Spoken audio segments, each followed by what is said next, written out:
درود بر شما، علی خوشحال فکری هستم. امیدوارم حالتون عالی باشه. اومدیم با یکی از مجموعه آفیس اکسل، بخش محافظت سلول یا پروتکت سل. به عنوان مثال ما تو اینجا یه عدد داریم، یه مجموعه داریم، میخوایم یه فرمول ساده رو بنویسیم. به عنوان مثال 17 و 8، یه فرمول خیلی ساده.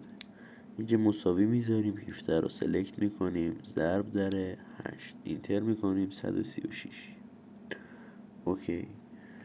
همینطور که نگاه میکنیم فرمول این معلومه. ما نمیخوایم آقا فرمول این اصلا معلوم باشه، میخوایم یه جوری لاکش کنیم، هیدنش کنیم یا اصلا دیلیتش کنیم.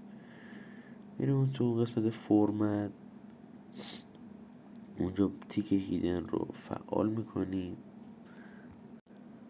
بعد بخش لاکسل رو میزنیم، دوباره بخش پروتکت شیت رو میزنیم